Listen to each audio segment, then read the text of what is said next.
మహాభారతం 25 జూదంలో పాండవుల ఓటమి. ద్రౌపదికి తీవ్ర అవమానం. శకుని, ధర్మరాజు మధ్య జూదం మొదలవుతుంది. ధర్మరాజు పందెంలో ఒక్కొక్కటిగా ఒడ్డుతూ ఉంటాడు. అవి మాయాపాచికలు కావడం వలన శకుని మనసులో అనుకున్నట్టుగా పడుతుంటాయి. ధర్మరాజు తన సంపదలు, రాజ్యాలు, సైన్యాలు, తమ్ములను, తనను కూడా పందెంలో ఓడిపోతాడు. చివరికి ద్రౌపదిని కూడా జూదంలో ఒడ్డి ఓడిపోతాడు. కౌరవులంతా కూడా పాండవుల ఓటమికి పకపకా నవ్వుతారు. ఎవరికి తోచినట్టుగా వాళ్లు తలోమాట అంటూ ఉంటారు. అలా మాయాజూదంతో పాండవుల జీవితాలను శకుని తారుమారు చేసేస్తాడు. ఇకపై ద్రౌపది తమకి దాసి, అందువలన ఆమెను వెంటనే అక్కడికి తీసుకురమ్మని దుశ్శాసనుడిని పంపిస్తాడు దుర్యోధనుడు. జూదంలో ధర్మరాజు ఆమెను ఒడ్డినట్టుగా దుశ్శాసనుడు చెప్పడంతో ద్రౌపది కన్నీళ్ల పర్యంతమవుతుంది. తమకి దాసీగా సభకు రావాల్సి ఉంటుందని దుశ్శాసనుడు చెప్పడంతో తను ఏకవస్త్రనే ఉన్నానని అంటుంది ద్రౌపది.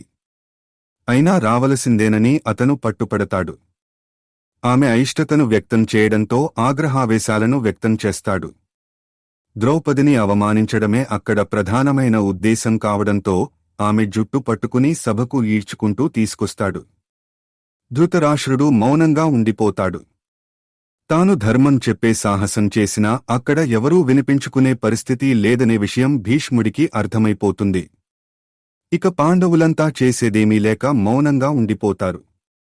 తన పరిస్థితిని గురించి ద్రౌపది ఆవేదన వ్యక్తం చేస్తున్నా ఎవరూ ఆమె ఆత్మాభిమానాన్ని కాపాడే ప్రయత్నం చేయలేకపోతారు. వీరాధివీరులు, మహాపరాక్రమవంతులు, ధర్మం తెలిసినవారు అందరూ మౌనంగా ఉండటాన్ని ద్రౌపది తట్టుకోలేకపోతుంది. ఆమెను మరింత అవమానపరచాలనే ఉద్దేశంతో దుశ్శాసనుడు ఆమె వస్త్రాన్ని లాగుతాడు. కౌరవులు ఎంతటి నీచానికి పాల్పడుతున్నారనే విషయం ఆమెకి అర్థమైపోతుంది.